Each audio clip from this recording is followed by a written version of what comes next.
Daniel Miessler has been on my speaker wish list for several years, as many other speakers, and he's a security expert with a large network of people. He runs a newsletter that you should subscribe to, and when this AI thing got big, he shifted his attention to AI. And when we thought about this topic for this year, AI, we need to have Daniel Miessler, but there's nobody with that wide security horizon and the practical AI expertise to kick off this conference like Daniel. And we're very happy to have him here on stage. Please give him a warm applause.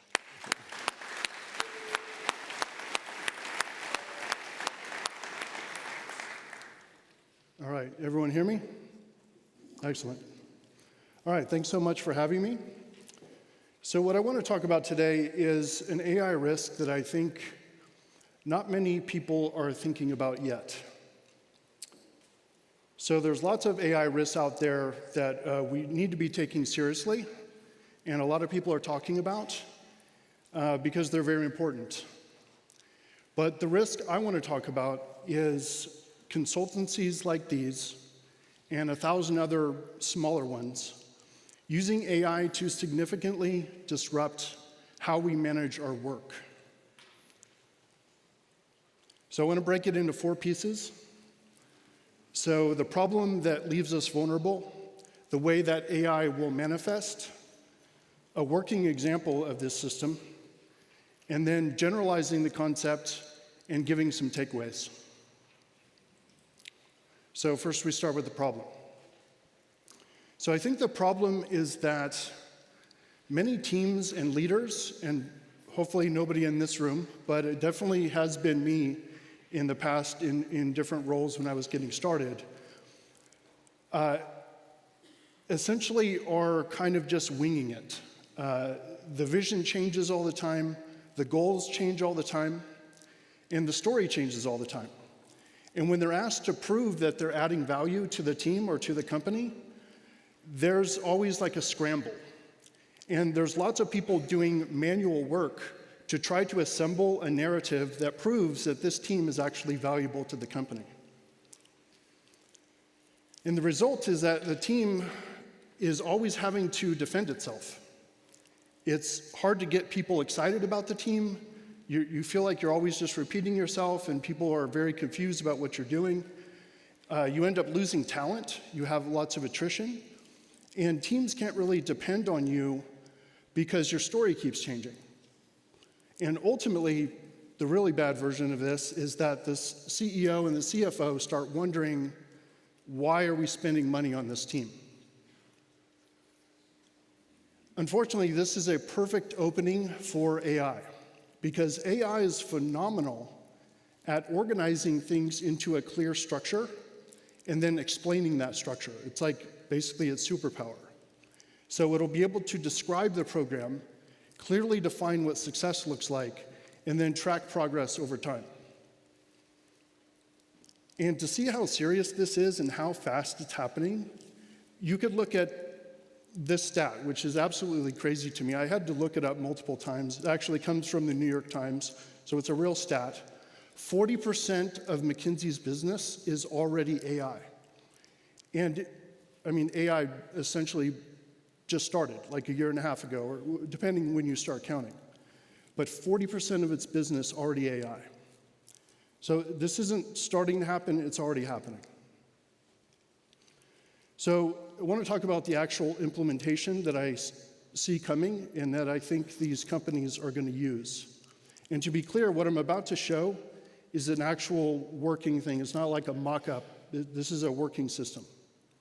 And I'm already using it to help myself and to help other people. So the system starts with a massive capture of context into what I call a Telos file, which is essentially a context file. And Telos is Greek for purpose, roughly. And this file is the centerpiece of the entire AI system. So this Telos file is essentially what we're going to be working on for the whole centerpiece of the talk. And it's for a fake company that I created called Alma Security. It's a bioauthentication security company based out of Redwood City, California. And it's just the example that we're going to use because we need kind of a realistic example. So this is a look at the actual file that I'm going to be using for all these examples. So first, at the very top, I'm just explaining to the AI what this file actually is, which is, it's helpful to do that with AI. And then I go into the company history, the company mission, the company goals, and things like that. It's basically high-level metadata. So this is another view of the company goals, and then I go into the security team stuff. Notice I didn't go directly into the security team stuff. I actually started with the company stuff because that's what allows the context to connect. So we got security team goals. They're also labeled, so we can refer to them, and it knows how to cross-reference them. So SG1, SG2. So for this particular company, the top goal is to secure customer data, and the second goal is to secure the company's own intellectual property. So we keep going down this file, and we've got the security team KPIs, which are also labeled. We've got the risk register, which is also labeled. And we've got a whole bunch of history of the security team, talking about there was a breach in the past, and that's why the team was formed, and that's why we got a bunch of budget, and yeah, that's why they invested in the program. So then we go into our strategies of like how we're going to actually attack our different problems. And we're going to talk about how we're actually going to measure ourselves with our KPIs. So we're covering that here as well. Then we go into narrative content. So you can cram all sorts of stuff in here. This could be like notes from the leader of the team, documentation summaries. This could be content from wikis. You can get this from anywhere. Or you could just freeform write it. You could basically put anything in here that's going to help the AI like understand what you're trying to do. And one thing to notice here is how conversational this text is. It's that way for a reason. It's essentially, you're just writing it conversationally like you're just describing to a friend what is going on. For example, I say, we're logging most stuff to CloudTrail, and we kind of use guard duty, but we don't really monitor it closely. So that's very casual and conversational. And now we start getting into some really important pieces, like teams and projects. So we have the people on the team, we have their skill sets, and we have the projects that they're working on as well. And this doesn't actually need to be super detailed. The more detailed it is, the better, but it doesn't need to be super detailed. But this is what's going to allow us to cross-reference like all the previous examples. So the last part of this file is a scrolling log of activity that's relevant to the program. So this is like changed goals, infrastructure updates, changes to KPIs, whatever is just rolling and changing over the course of time. And again, I'm using plain language also for these, which is really interesting. Some of these, they look like kind of like a schema, but if you look at the bottom, it says criticals are now being fixed in 9 days. That's not any sort of schema, it's just in plain language. So this one file ends up being an extraordinary representation of your entire program. It has tons of context about the company that we're working on and the security program that we're building and essentially what we're trying to accomplish. And so that brings us to the question of like, okay, why do we care? What is this actually going to get us? What makes this so powerful? And my answer to that is to say that I believe a big part of what a security program does, and actually any program, so much of the time spent in that program is in describing itself, explaining itself, basically answering questions. Questions like, what's the team's vision? What are the priorities of the team? How do you measure your success? Things like that. I don't know what percentage of the time is spent answering these sorts of things, but it's a very high percentage.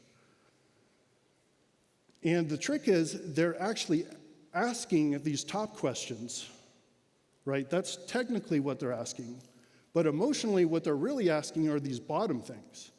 It's like, how do we know we can trust you? Is this team competent, right? Can I trust you to make this actually happen? So now let's take a look at the AI system itself and how it will actually answer these questions. So here's one of the most common questions we all get. What are we working on? And this is the answer that it actually returns. So I just typed anything into that text. That yellow text is me just freeform asking a question to this AI system. And we're basically saying, what exactly are the projects? So it gives us the projects, and it gives us a short description of what the project is doing. So that's pretty cool, because pulling that list, you've all seen the email chains. It's like, hey, I need a list of the projects. And someone's like, okay, let me forward that on to someone else. Give me the list of projects. They go and pull it up out of some document or some PowerPoint or whatever. This is a direct call to the program. So here's another common one. How do our metrics relate to our projects? And look at that. This is a breakdown of how the different projects relate to different KPIs. And it just maps it for us, and it happened to do it visually as well. And it explains why it did the mapping and how it did it. Here's another one where we start with our risks, and we want to know how the risks actually relate to our projects. Because one common question might be, why are you working on the things that you're working on? Are you sure you're not, misappropriating your resources? So again, it gives us this response. So now we have a breakdown of what we're working on and why we're working on it. And this allows us to answer questions like, are we focusing on the right things? So here I'm asking about remediating critical vulnerabilities on crown jewel systems. Look how clean this narrative is.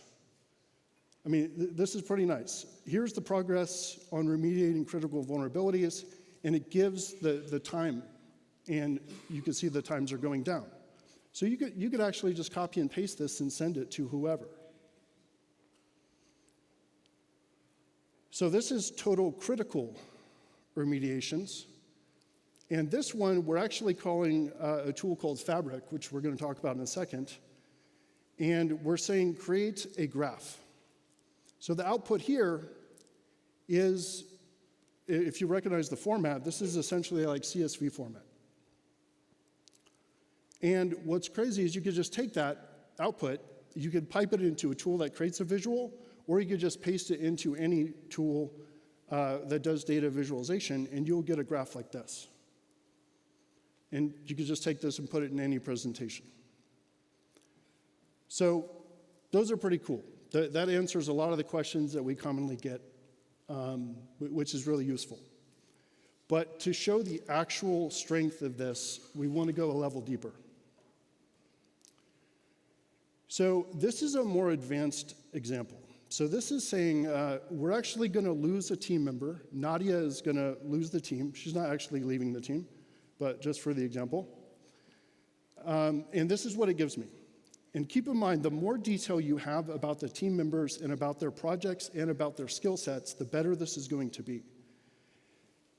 I mentioned that Nadia is going to leave the team, and it recommended how I reassign her work to the other people on the team, which is extraordinary. Because the thing about this is we're talking to a model that is an expert on cybersecurity, it's an expert on project management, and we've given it so much context that it can easily navigate this. So it's very, very powerful. What about adding new stuff? How do we update this thing? So this is how you add items to the bottom of the list to update, for example, KPIs. So what I did was added a few extra lines, just basically saying we've increased or improved the times a little bit for certain types of remediation. And if I rerun that again, it seamlessly basically added to the end. It understood the context and added it to the end and updated the graph. And this type of thing, by the way, about a year ago, you could run it 10 times and you would get like 3 different, you would get variation in like 3 out of 10.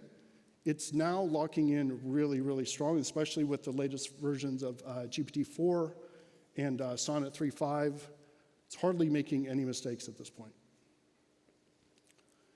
So now let's look at how powerful the system is for knocking out really time-consuming everyday tasks that we all deal with in security, like responding to auditors.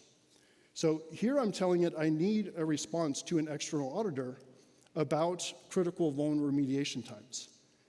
And it just wrote us a perfect email with all of our data interspersed inside of it. Yeah, it's really cool that it not only wrote the narrative, but it actually went through the entire document. And keep in mind, it's taking into account earlier versions of the metric and the new ones and doing all the calculation to give you the current numbers. And here's one for the executive team. So the C team, we're basically going to update them about the state of the program, and it understands the difference between an external auditor and a C team. So it changes the narrative completely. And again, the more detail you put in there, the better. You could put things in like the C team likes to get updates in the following format, for example, and it would follow that here. So those are pretty cool. Now let's look at some really, really helpful things. So who here loves security questionnaires? So nobody?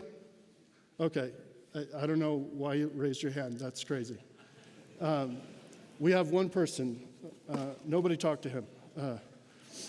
Okay. So look at this. This is absolutely insane. This is an update to the Telos file. So we're updating the context file, and we're adding in these sections here. This is an updated section that includes the IT progress at this company over time. So not purely security, it's all IT across the entire org. And it's going back for multiple years. So it's talking about the migration to AWS. It's talking about updates to the endpoint and networking gear and basically everything that happens in IT over time.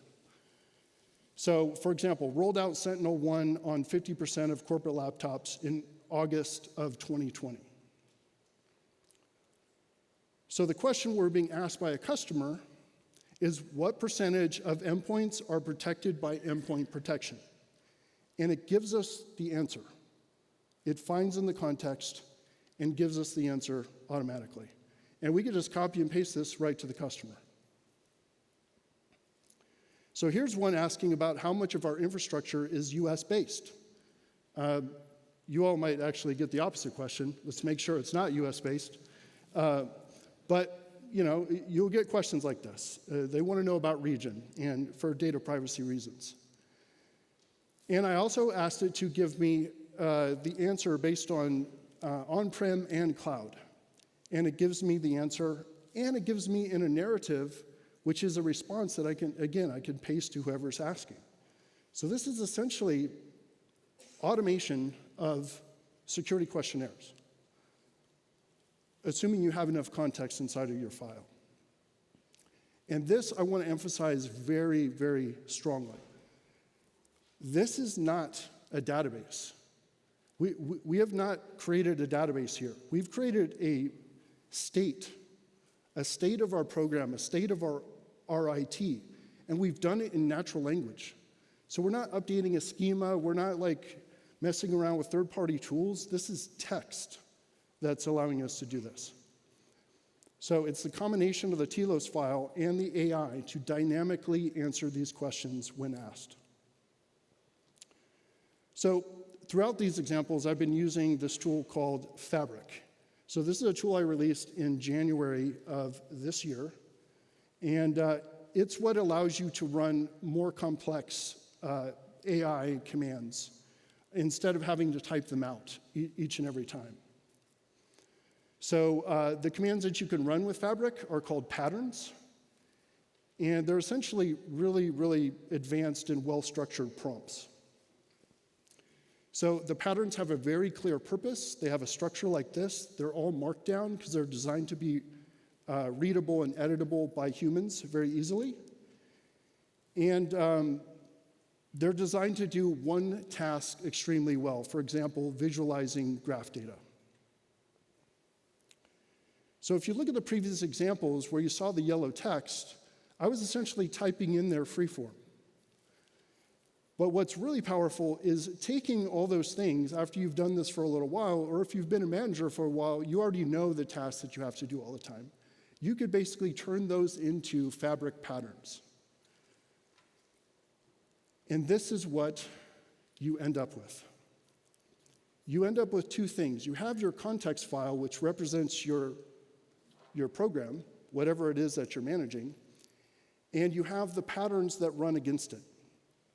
So you can now take what literally took you hours, or honestly, I've seen many companies, weeks or months, to assemble these things when they need to be given out. It's like, oh, they just asked for this thing, we've got to scramble. Everyone scrambles, they start assembling documentation, you start building decks, you start building meetings to get ready for the pre-presentation. Here you can just have it running continuously, and all you have to do is update the context file. So responding to your boss about X or Y, doing your monthly engineering update, responding to auditors, responding to the board, all of these can be individual patterns that run against the context. And again, the way to keep this updated is all just in the single file. And so I'm sure, based on where we are, you're thinking, who are you sending all this stuff to? You've got a lot of stuff in that file. Why are you sending that off to OpenAI or Anthropic? You can do the same thing with Fabric. You send it to Llama 3.1 or whatever local model you want to use, and you get back very similar results. The open source models are catching up, and some argue they might even pass the pinnacle models. And the results are just as good. Okay, so we got a fully functioning system here, and you can even run it locally. So obviously, it's time to talk about pricing. Just kidding, the whole thing is open source. The Alma file that I was showing you that has been used for all these examples, it's actually live on the GitHub now. The patterns are all in Fabric, and you can essentially start building this yourself.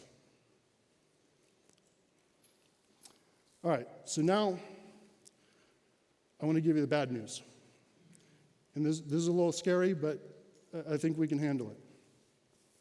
So as awesome or terrifying as it is to have this come for your security program with AI consultancies bringing this to your security program, it's not actually the worst of it. Unfortunately, the actual scope of this is all business processes. This is what the AI consultancies are actually going to go after. What we're talking about is switching from business being mostly human-based and opaque to being mostly transparent and AI-based.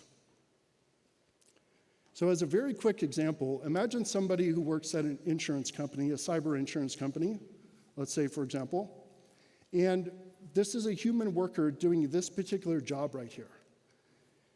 So this person, they have to figure out, is a person covered?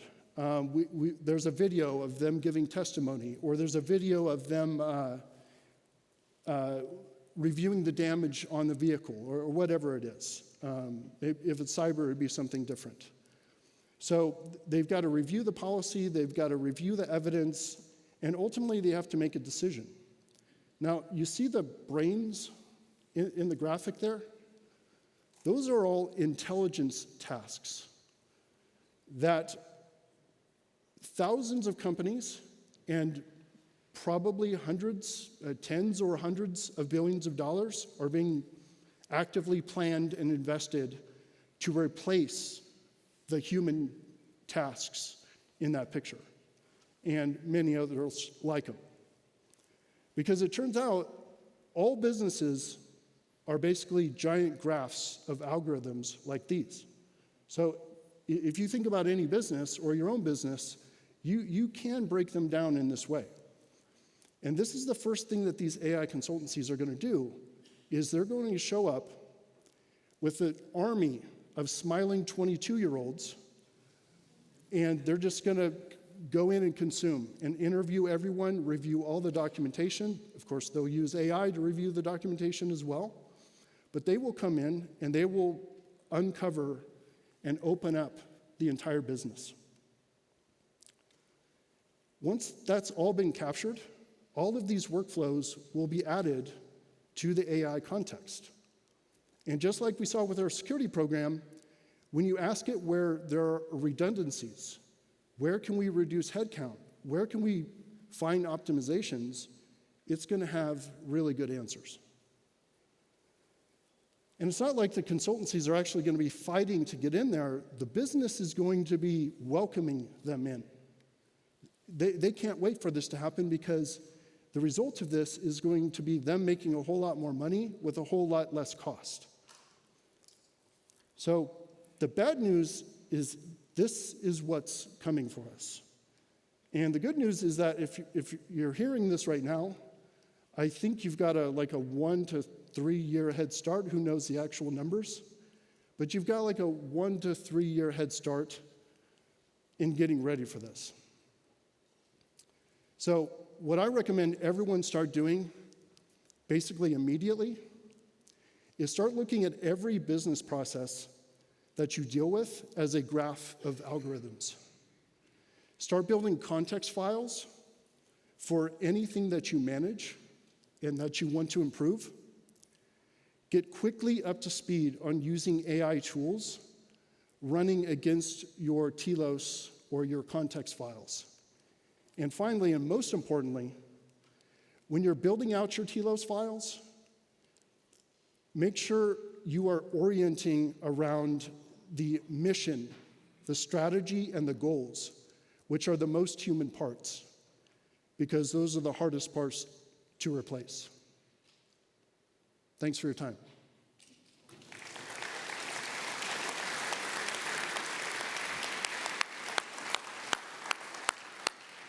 That was a whirlwind tour of the things to come.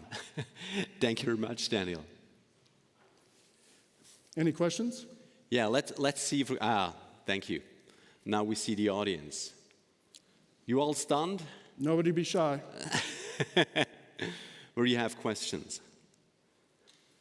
Okay, I have one. I followed you, I use Fabric, I installed it myself, also have alternative tools for it. How was the reception of your Fabric tools? I've heard people say, yeah, this is just automating what I've been doing myself as well. And other people go, yeah, Fabric makes this accessible for me, because without Fabric I couldn't do this.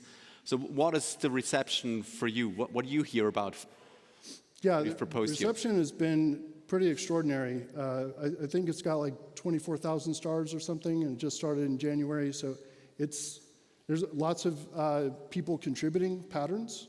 And it's actually a combination of what you said. It is exactly what people are already doing. Yes. But they're pre-built. Yeah, so they only have to do it once. Yeah. And because it's open source, they could solve a particular problem and upload it, and now everyone has access to that. Yeah. I think the key was making it open source, which you didn't plan from the beginning.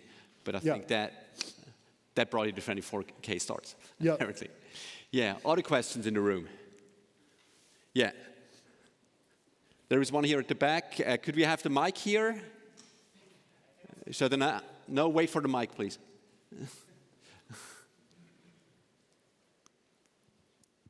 Thank you a lot for the talk, Daniel. What I was wondering is if you don't have the power at hand to use an own OpenAI model, would it be also possible, or would you recommend it to also use data masking to kind of not reveal the real data of some company or people or something like this? Yeah, that's a great question. So one particular workflow that I've seen is actually to run a local model to do the masking, basically obfuscation or swapping, and then go up to a cloud model. And then you have to do that translation back. And also, you don't even need to use a model for it. You could use like find and replace. So that's definitely a thing that I've seen being used. Yeah. Mic for Raphael, please. Do we have questions on the other side of the room? Yeah. Thanks, Daniel. Excellent talk. I wonder how you preserve state. So imagine you want to transition from one model to the other model because there's a new release or anything else. How would you preserve state? Would you just dump all the interactions you had into a markdown file? Would that be possible in Fabric? Did you try that? Is that useful? Like the result that you get to upload this to another model? Is this a way to preserve state? Yeah, that's possible to do. But a better way to do that is to just update the context file itself. So if there's a pertinent, because you're kind of asking the same questions over and over, so if you just update the source file, then when you ask the question the next time, it'll get the content back. Exactly, but this is a manual effort, and it's exactly what I would like to avoid, right? I don't want to, once I have described the context file, I don't want to touch it again. I want to interact with the system, and all the information the system is learning over time should be included in a new version of the context file. Yes. So one thing that I have seen work is to essentially have queries out to APIs, like for Workday, for example. If you're going to update the list of employees, you pull that from Workday, you drop it into the file. So there's ways of using automation to update the context file, absolutely. Well, excellent. Thank you. Okay. Maya, please.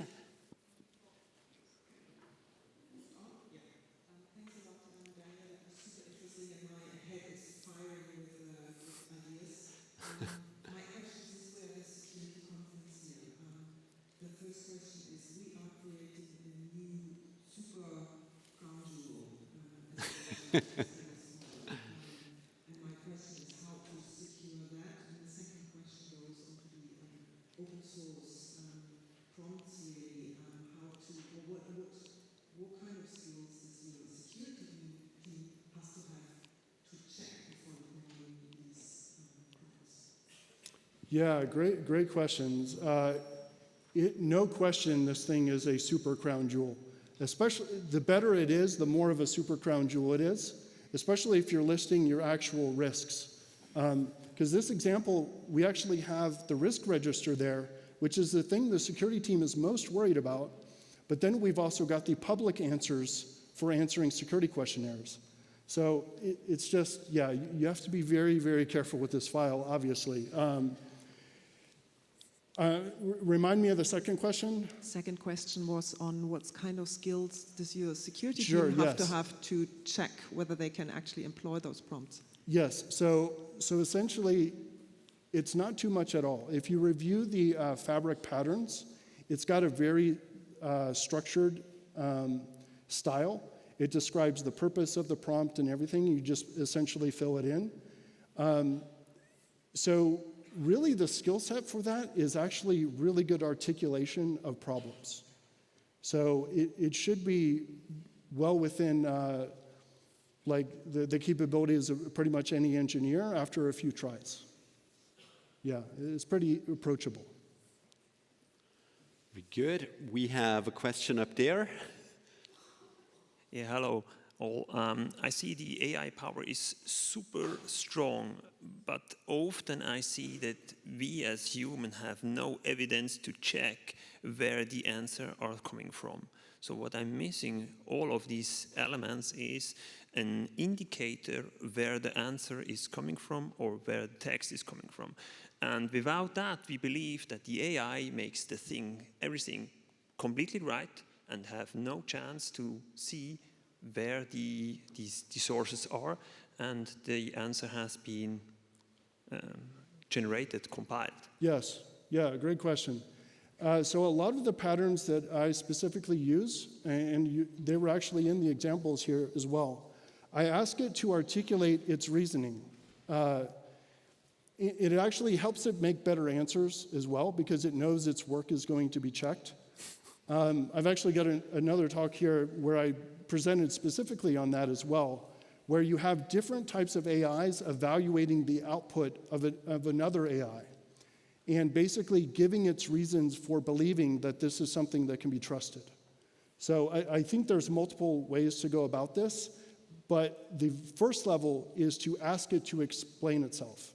And it will actually point to different sections inside of the context file. It will say, I gave this answer because you said this. I gave this answer because that happened in August of 2020.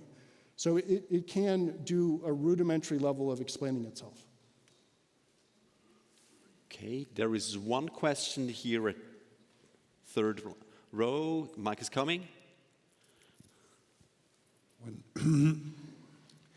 I was wondering how is the reaction of human beings, because as much you have to give your data to have, if you give good input, you're gonna get good output.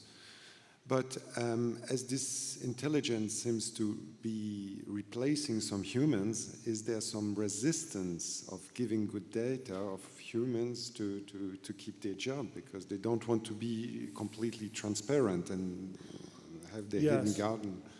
Yeah, it's a good question. I imagine that will be the case. Unfortunately, I think the force against people doing that will be overwhelming. So I think basically you have the AI consultancy here, right? And you have the CFO or the CEO who brought them in. And they go to somebody and say, hey, I need to get all of this. I need all the documentation. I need full explanation. And they're like, yeah, I don't know. I was sick that day. I think I lost that document. I don't really, I don't remember. The consultancy will just go to them and say, this person does not want to participate. And bad things, I think, will happen. Thank you. Okay. That was a lively conversation already. This day is going in the right direction. Very good. Thank you very much for the presentation. Daniel, it was super interesting.